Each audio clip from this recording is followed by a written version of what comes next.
What up, it's Red, and before I go into this video, I want to give a quick shout out to my boy Blitz Omega for hooking me up with an awesome channel banner. I almost said background. We don't have backgrounds anymore, unfortunately. We only have banners, which is kind of unfortunate, but I won't go on a whole YouTube sucks rant. Thank you so much for making a pretty sweet banner. It's better than the one I had before, that's for sure. So make sure to go check out his channel. I'll leave it in the description. Maybe he can make you a banner if you have a serious YouTube channel. Or you can just check out kind of some speed art of how he made my banner and some other people's banners. So I haven't made a zombies video in quite a long time, so I thought I'd make like a kind of a top 5 things that we like and things that we don't like in Nacht Der Untoten and go through every map. I know a lot of people have been doing like top 5 stuff because there's not really much to cover in terms of zombies right now, except for maybe Advanced Warfare zombies, which who knows how good that'll be. We'll have to see when that comes out in a few weeks. But you know, I just kind of want to go through all the maps, the top 5 things that were good that they introduced, and top 5 things that we didn't like that they introduced into the map. The number 5 thing that we did not like about Nacht Der Untoten and the start of World at War Zombies was the full screen. The full screen, if you've ever played split screen on World at War, whenever someone dies, it'll instantly like pan over to a full screen, like it'll just open up into a full screen, and so you kind of have to be ready for that. So if your like buddy's down and he dies, you'll have to you know, be ready for that full screen to hit you so that it doesn't screw you up, because sometimes you're so focused in on that little screen that you have that just, you know, the screen expanding just kind of catches you by a little bit of a surprise. And on Nacht Der Untoten, where there's no perks or anything to help you out, no jug, I mean, any little slip up can kill you. So the full screen, believe me, especially on Nacht Der Untoten, it is a big deal. The number 5 thing that we love about Nacht Der Untoten is the Nazi zombies. They aren't just zombies, they're Nazi zombies, which was pretty cool. They actually have like a theme behind them, you know. That's where it all began, is the like actual Nazi zombies. You know, you're in this like abandoned little, I don't know what to call it, but you're in this like abandoned little area inside of this building. And it takes place on that that airfield or whatever it's called, the multiplayer map.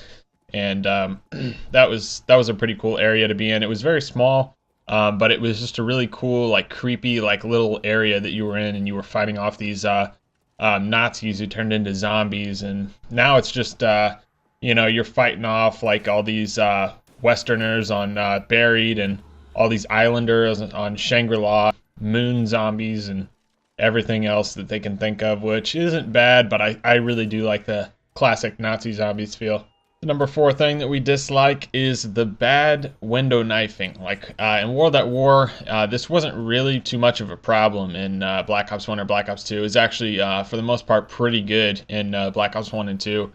But in World at War, it was usually pretty hard to knife someone through a window. So that was just kind of annoying. I mean, it's just one of those small things that makes me just like the World at War Zombies engine just a little bit less. The number 4 thing that I love about Nacht Der Untoten is the introduction of course, wall guns. Now, wall guns in Nacht Der Untoten are a little lacking. Sometimes I buy the Kar 98 as soon as I start the game, because it's only 200. You know, it's not that much money. It can, you know, help you get some headshots in round 2 or 3. But other than that, maybe the Thompson, or the trench gun, or maybe even the cabinet if I'm feeling like going a little crazy, getting that scoped Kar 98. But the introduction of wall guns was definitely a good idea. There's some decent ones, but for the most part, there was no wall guns that were really like awesome in World at War, though. Or at least in Nacht Der Untoten, I mean. The number 3 thing that we hate is the quick bleed out time in World at War. In Black Ops 1 and Black Ops 2, you got a lot more time, and I think maybe part of the reason is because, you know, the maps were a little smaller in World at War, excluding like Shino Newman stuff. Deriz, I mean, you could get across Deriz if you knew what you were doing to revive somebody, but you bled out pretty quickly in that game, which was kind of unfortunate, but it kind of made it a little more difficult. You also can't crawl around, which was kind of helpful if you needed to. Like if you needed to like crawl off a ledge, that was really helpful in Black Ops 1, but in Black Ops 2 you couldn't really crawl off a ledge. So quick bleed out and the fact that you can't really move while you're down, I would kind of pair those together. The number 3 thing that we like is the music. Now, music in Nacht Der Untoten was it was just a little radio that played some like old like music or whatever. Just you know what it sounds like. You're imagining it in your head right now. You know what the Nacht Der Untoten little music thing sounds like. There's a couple different songs. I think it's different in Black Ops 1. We're just talking about like World at War in this video. I mean, you can kind of ignore the Black Ops 1 gameplay. But yeah, music was definitely a really good thing that they put into zombies, because, you know, if we got a zombies map now and it didn't have some sort of music song that we could turn on somehow, it would not be a zombies map. We have to have some sort of, you know, Elena Sigmund or Kevin Sherwood. I know Kevin Sherwood made some pretty good songs for the first couple maps in Black Ops 2. Elena Sigmund's always a classic. We had Avenged Sevenfold, we had Eminem, we had some good songs. So the music definitely helps make a zombies map, in my opinion. The number 2 thing that we do not like about Nacht Der Untoten and World at War in general is the hugs that the zombies give you. Now, there is kind of a trade-off. If you're running right past a zombie, he's not always going to be able to hit you, because he kind of has to like stand there and stop and then hit you. Which is a little bit different about World at War. But if you're playing Black Ops 1, Nacht Der Untoten, it's going to be a little harder to run around.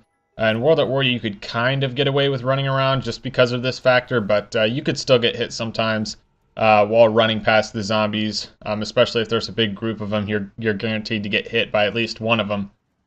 So that's something. But the hugs, when you run up to a zombie, it kind of feels like you're trapped there for a little bit. You know, you can't just, you know, run all around them. They kind of, you know, get you in this area and you can't move while you're getting hit, which was just kind of a terrible idea, and I don't know why it was that way in World at War, but they fixed it, as well as a lot of other things that I talked about. In fact, every other thing that I've talked about on this list that I don't like has been fixed, and same with number 1, which I'll get into in just a minute. The number 2 thing that I do like is the barriers, the windows, how you can, you know, board up barriers and stuff. That's pretty cool. It kind of gives that little... you know, we got to defend our little house from the zombies or whatever, and that's a pretty cool idea. I do like how there's no like zombies that come in from the ground or that jump in from some little area that they can jump through the ceiling or something like that. You know, it's just nice to you know, be able to know exactly like where the zombies are going to be coming from, and to be able to kind of board up a little window to defend against them, rather than just them popping up wherever. The number 1 thing that I don't like about Nacht Der Untoten and World at War in general is the ray gun. Now, the ray gun, it may be a very powerful weapon, but I believe 1 shot of splash damage, if you get it close enough, will kill you. So if you just walk up to the wall in Nacht Der Untoten, there's no jug, so if you just walk straight up to the wall and point your ray gun at it and just shoot, you will die instantly. It's a very good gun, but this is a very big drawback that made the ray gun not so much worth it in World at War. You had to be very, very careful when you were using this, because, you know, like I said before, you screw up once in Nacht Der Untoten, you're done. There's no jug, quick revive.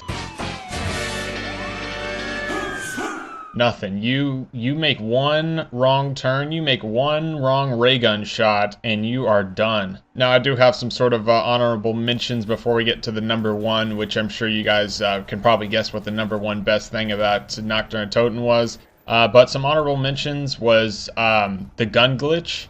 The gun glitch from World at War, I've had so many good memories from that, especially on like Deadrising, and even like Varrock and Shidonuma, you were able to do it by yourself pretty easily. I know that on something on Deadrising there was like a bouncing Betty with the pack-a-punch glitch. I could never figure that out.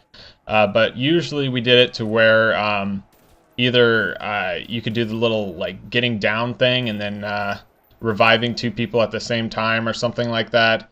Yeah, that was one of them. And then there was also one that worked well with bouncing Bettys, where somebody would down themselves by the box. And that's the one that we mostly used. Varrock had one where you could get a bouncing Betty and kind of place it down while you were drinking a perk. Shinonuma had one where you could drink the perk and grab a gun out of the box. There were so many gun glitches in World at War. Nacht Der Untoten only had a couple, but it still had it there, and it was so much fun to try and get all of the guns out of the box, because you could seriously get like 20 whatever guns were in the box. and it would just be so much fun because you know, in Nacht Der Untoten, when you don't have speed cola, you're like reloading is like a struggle. If you're camping somewhere, like up where the steel hand grenade or however you say it is, reloading gets to be quite a battle. So just being able to cycle through a gun and then, you know, switch weapons and then just spray that gun and then, you know, try and save a crawler so you have time to reload all your guns before the next round starts. So that was always a good time. I love the gun glitch. And I wasn't sure if I should be able to put it on this list because it's a glitch. It wasn't really meant to be there. They never patched it, so that is one thing. But they did patch it in Black Ops 1 and Black Ops 2, of course. But they added Mule Kick, which I was really upset when they added that because it's kind of like a big FU to all the guys who have been doing the gun glitch. And then they're like, okay, Moon's out. Now it's time to say, all right, now you can do the gun glitch, but you got to spend 4,000 points. And you can't have your gun if you get down, and you can only get 3 of them, so that was kind of annoying. But the gun glitch will always hold a spot in my heart from World at War, that's for sure. And the second honorable mention I have is mod tools. Mod tools made World at War zombies on the PC. PC World at War is like such a great, like if you have a PC that's even remotely decent, which mine can run games in low settings, you need to get World at War for your PC because of all the mod tools you can get. You can download like all sorts of custom zombies maps. Some people put a lot of detail into their maps and really make some professional maps. Even today, this is like, what, over 6 years since World at War came out. And people are still making maps for that game just because they have not gave us mod tools in Black Ops 1 or Black Ops 2, which is very unfortunate. I hope that Treyarch this year decides to give us mod tools. I'm not sure it'll happen, but hey, you never know. I really think that'll sell games on the PC. I mean, what have they got to lose from that? I really don't understand any negatives from that. I don't know, maybe it's easier to like hack on console or something. Because I know COD 4 and World at War were really easy to hack on console and they were really easy to mod on PC. I don't know if that's part of it. It might be completely irrelevant, but I don't know. Please find some way to give us mod tools so we can make zombie maps in this next Treyarch game. So the number one thing that we love about Nacht Der Untoten, as you might have guessed, it is the mystery box. The mystery box is always a great thing. They've had it in every single map. You spin it, you get whatever gun decides to give you. You know, you kind of wait till the question mark turns like gold or whatever, and you get like a slightly better odds of getting a better gun, which was pretty cool. And of course, they had some different looking boxes later on in Mob of the Dead and Origins. And but the original box with the original music and all that, the look and everything, it's just always a classic. I like that original box the best. So in the comments, tell me what you like or do not like about Nacht Der Untoten. I mean, I guess you could say, oh, we don't like that there's no perks, we don't like that there's no pack punch, etc., etc. But I'm just saying, like, things that they introduced, you know, like things that, you know, we can't judge an old map based on what's in the new maps. That's what I'm basically trying to do in these videos, is just kind of see what they brought to the table that was good and what they brought that was bad. Let me know in the comments, and also please let me know if you like my Deadrising 2 series and you want it to continue, because I've only posted 2 so far. Watch it. Let me know if you enjoy it. Just say yes in the comments. If you don't enjoy it, please say no in the comments. I want to know what you guys think, so I can either post it or not post it, because I really kind of need something on there, because I don't want to post it if nobody's going to watch it. I don't want to not post it if you guys wanted to see that. So please let me know in the comments whether it interests you or not. Just say yes or no, and if you just say yes or no in your comment, I'll know that either you do like that or you don't like that. Be looking forward to some more videos soon. I'll try and get the Vrock episode of this out sometime within the next week. Hope you guys have an awesome day, and I'll see you guys later. What up, it's Red, and we're back with Little Red Planet, this time in Little Big Planet 3 on the PlayStation 4, of course.